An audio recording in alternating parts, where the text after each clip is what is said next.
Hi, my name's Christy, and I'm making this video today for Aortic Hope, sharing the story of my aortic dissection. It occurred on May 19th of 2015. That day started out much as any other.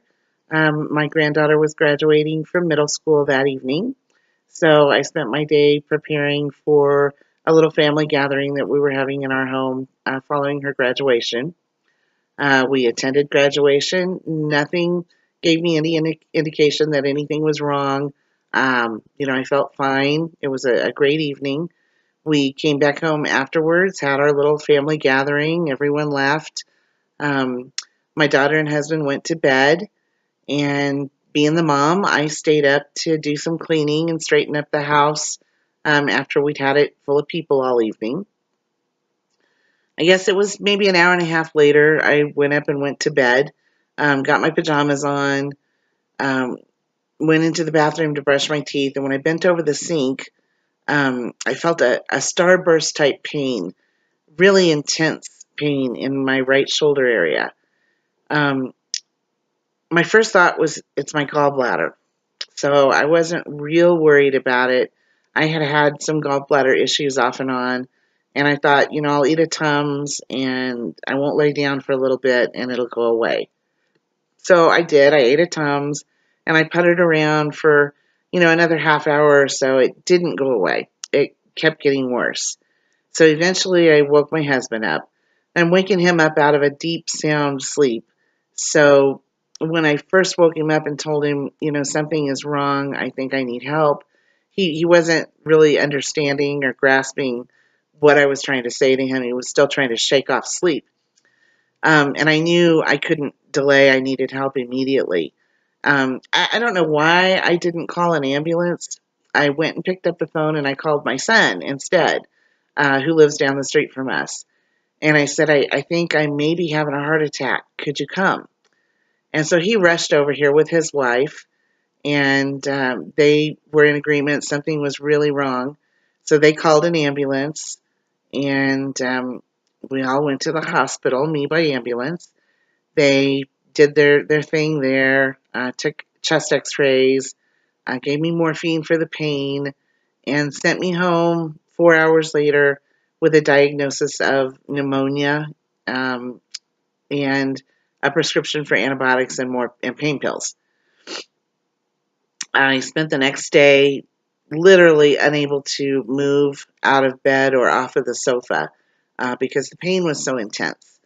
At this point, it was no longer just in my shoulder, it had spread down into my abdomen, into my legs, and kind of around into my back.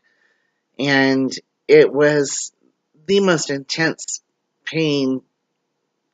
I can't even describe the kind of pain it was. Um, if you took the very worst hunger pains that you've ever had and you multiply that by 100, that would begin to describe what it felt like in my abdominal area, and then it wrapped around into my back. So I did make it through that whole next day. On the morning of the third day, I woke up and the pain was just horrible. Way worse than it had been the day before, if that's possible. At this point, I also felt like I was having some trouble breathing, and I was dragging my left leg a little bit when I tried to walk. I had some numbness, and it just wasn't responding when I tried to walk. So at this point, I know, okay, this isn't my gallbladder, and it's probably not a heart attack, but there is something really seriously wrong. So I asked my husband to take me back to the doctor. Um, I had him take me to our nurse practitioner's office. Um, Walked in there. He went in ahead of me because I was moving so slowly, and let them know that I was coming in and that he felt like there was something really seriously wrong. So actually, our nurse practitioner met me in the waiting room. She took one look at me and said, "Turn around. I need you to go right back to the hospital." Um, and she told my husband I would call an ambulance, but it's going to be faster for you to put her in the car and get her there. And I need you to do it fast. So we knew, okay, something's seriously, seriously wrong. And I started to panic a little at that point.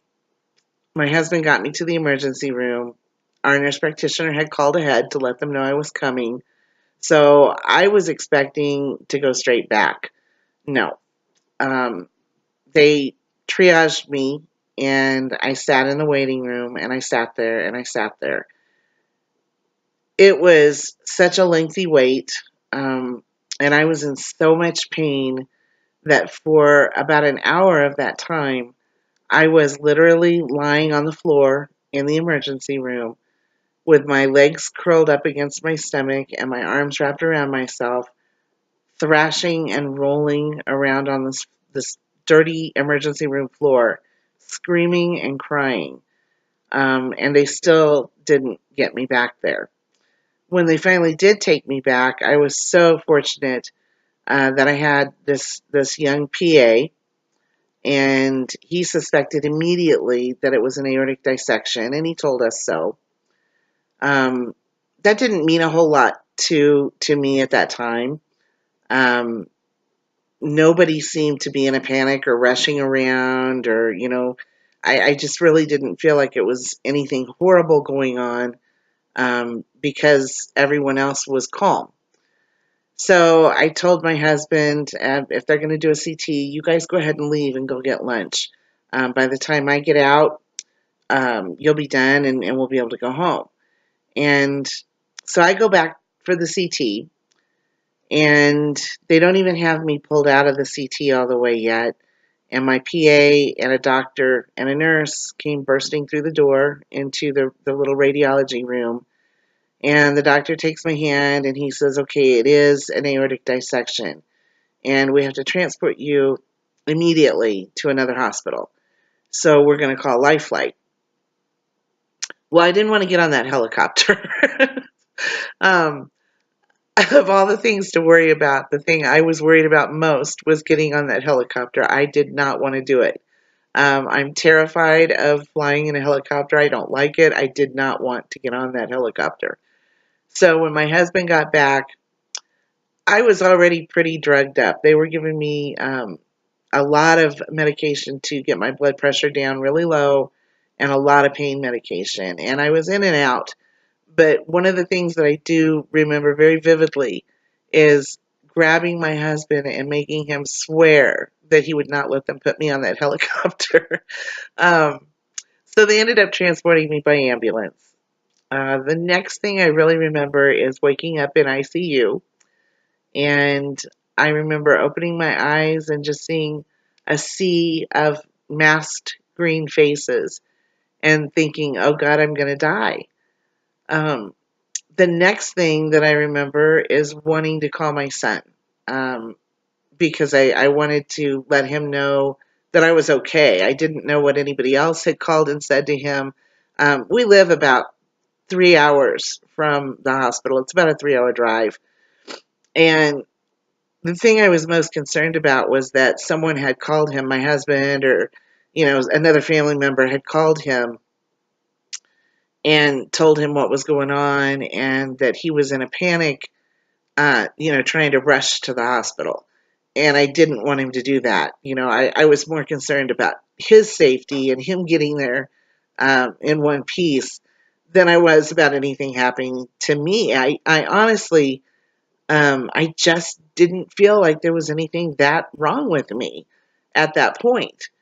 So I was able to call and talk to him and reassure him that I was okay, and to take his time getting to the hospital. I didn't plan on, dying in the next 2 hours, and they weren't going to do surgery that night. They had told me that. I had no more hung up the phone with him than I overheard the doctor talking to my husband. They had been standing just outside the room of my ICU room. And I heard my husband ask him, how serious is this? And the doctor responded, let's hope that we can get her through tonight. If we can get her through tonight, then she has a good chance. And my husband said, well, what are the chances of getting her through tonight? And the doctor said, maybe 3%. And at that point, it hit me. I was just given a 3% chance of living through the night. And I remember laying in that bed and I was mad. I wasn't scared. I was mad. When my husband came back in, they were all trying to kind of soft shoe it to me. I think they didn't want to upset me more. They didn't want to scare me. Um, so they were being real cautious in what they said to me. But I had already heard it, and I told my husband, I said, I don't want that doctor. And he said, why? And I said, because he thinks I'm going to die. I don't want him. I want a doctor who's going to come in here and tell me, I'm going to get you through the night and you're going to be fine. So get rid of that doctor and get someone else in here. And he did.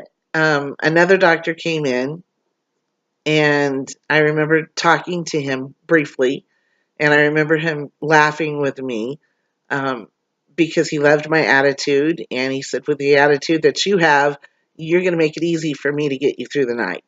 And so I knew this is my guy. And I did. Obviously, here I am. I made it through the night. I was in the ICU for about a month.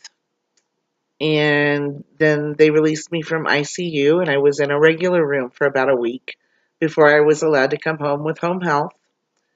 Um, I started out on 8 blood pressure medications.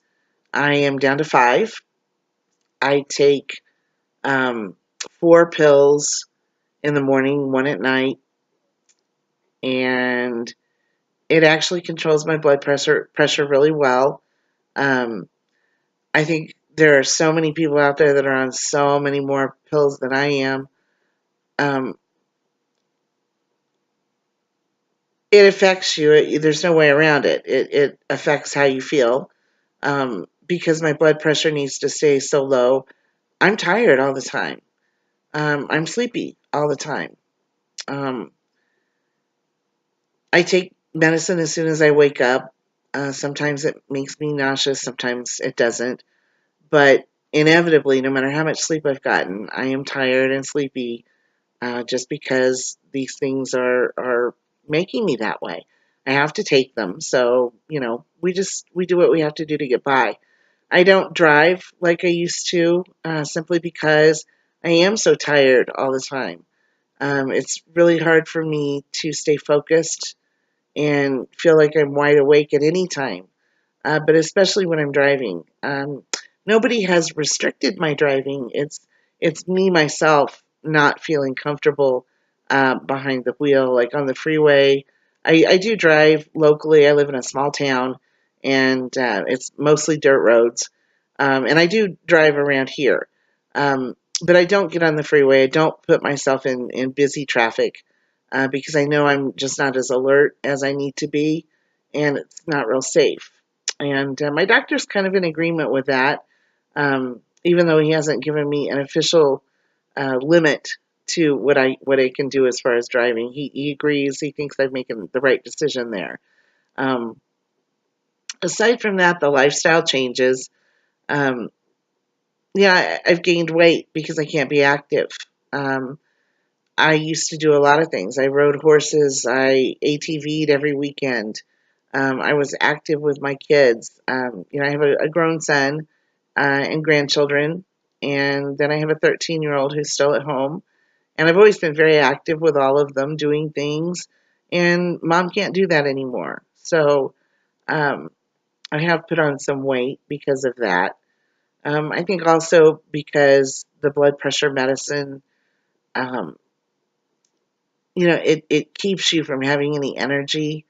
You just don't feel like doing anything. So, there's that. Um, I get emotional very easily when it comes to talking about the aortic dissection or anything related to it. I have PTSD. I have anxiety that results from the aortic dissection. I can't walk into a hospital for anything, not even to go visit someone, without having to medicate myself with anxiety medication first. Just driving by a hospital can throw me into a panic attack. Hearing sirens, seeing an ambulance, uh, seeing the life flight helicopter, all of these things for me create horrible anxiety. And so I do have medication that I take as needed for that. There are days when I'm depressed. I'm not the person I used to be, and I know I'm never going to be that person again. And so there are days when I'm depressed. I don't feel like getting up and doing anything. I don't feel like talking to anybody. When those days happen, I try to make myself. Because if you let this isolate you, then it's over with. And I don't want that. Um, I guess I've kind of reached the point where I don't want to be a patient anymore. I just want to be me. So I've stopped monitoring my blood pressure continually like they want you to. They want you to do it. My doctor wants me to monitor my blood pressure 3 times a day, every day. Doing that and seeing the fluctuations for me creates more anxiety, and it makes me worry more. It keeps me focused on being a patient, not a person. So I made the decision about a year ago not to do that anymore. I monitor my blood pressure twice a week, and I write it down, and I share that with the doctor when I go in every 3 months for my appointments. And thus far, he's been okay with it. Now, I do, if I feel like I'm under a lot of stress, or something's really bothering me, and my blood pressure is going to be getting up, I'll monitor a little more frequently. I might do it, once every other day. But as a rule, I just don't do it anymore because I don't want to think about being an aortic dissection survivor every single day. I just want to be me. Um, it's really hard for a lot of us to share our stories, to talk about it with anybody. Um, those of us who were misdiagnosed initially, or who know our condition was made worse because we weren't properly diagnosed or treated when we should have been, um, I think are even more dedicated to making sure this doesn't happen to someone else. I spend a lot of time um, talking to people about aortic dissection, um, trying to make sure that maybe somebody who didn't know what it was before, when they walk away from my conversation, they'll understand. And maybe if this happens to someone in their family, in their life, at their work, wherever, that something I've said to them will help them to get a proper diagnosis and get appropriate treatment right away, and that it'll save a life. I'm pretty dedicated to that. The hospital that initially misdiagnosed me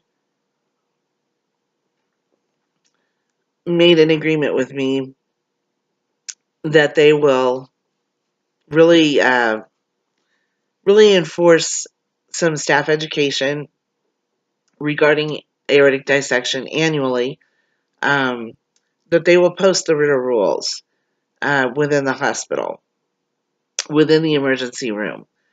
Anytime I go into a doctor's office, anytime I go into the emergency room, um, whether it's for myself or I'm there with someone else, anytime I'm in a hospital, I make it my job to seek someone out somewhere to confirm that they have the Ritter rules posted.